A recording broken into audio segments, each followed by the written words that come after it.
UP में चुनाव होने हैं तो मुद्दों की भरमार हो रही है और इस चुनाव में एक बड़ा मुद्दा जातिगत जनगणना को भी बनाया जा रहा है। ऐसा इसलिए क्योंकि ओबीसी वोट बैंक की ताकत यूपी में सबसे ज्यादा है। राजनीतिक दलों की नजर इसी वोट बैंक पर है और जोर लगाकर कहा जा रहा है कि सरकार जातिगत जनगणना कराए। लेकिन केंद्र सरकार ने साफ कर दिया है कि चुनाव के मौसम में जाति मत पूछो वोटर की। इसके लिए सरकार ने कुछ खामियां भी बताई। रिपोर्ट।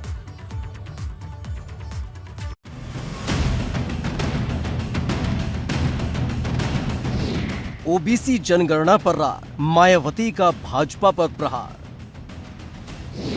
नहीं होगी जातीय जनगणना, सरकार ने किया ऐलान।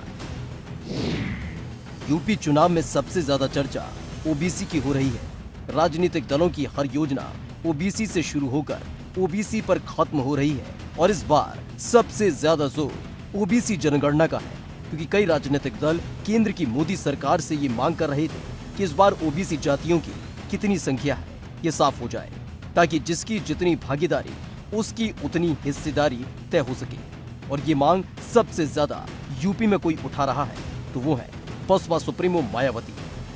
लेकिन अब केंद्र सरकार जातीय जनगणना से पीछे हटती नजर आ रही है। सरकार ने सुप्रीम कोर्ट में दाखिल हलफनामे में कहा है कि 2021 में ओबीसी की जनगणना नहीं हो पाएगी। इसके लिए केंद्र सरकार ने पुरानी खामियों को जिम्मेदार बताया है। सरकार की माने तो 1931 की जनगणना के मुताबिक कुल जातियां 4147 थीं, लेकिन 2011 एसईसीसी में 46 लाख से ज्यादा जातियों की बात सामने आ रही है। सरकार का दावा है कि ये संभव ही नहीं हो सकता।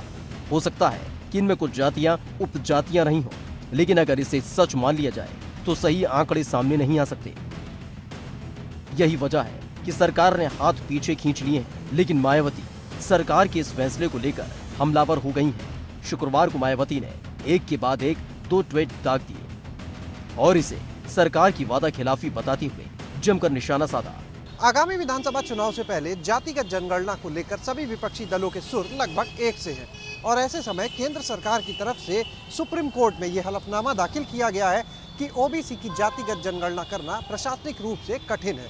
इसे लेकर कहीं ना कहीं अब विपक्षी दलों को एक और मौका मिल गया है सरकार पर निशाना साधने का और इसी कड़ी में अब मायावती ने सरकार की मंशा को लेकर ही सवाल खड़े करने शुरू कर दिए हैं। और अब सवाल खड़ा हो गया है कि अगर जातीय जनगणना अभी नहीं होगी तो कब होगी? और अगर 2011 की जनगणना का आंकड़ा गलत है तो सही आंकड़ा कैसे सामने आएगा?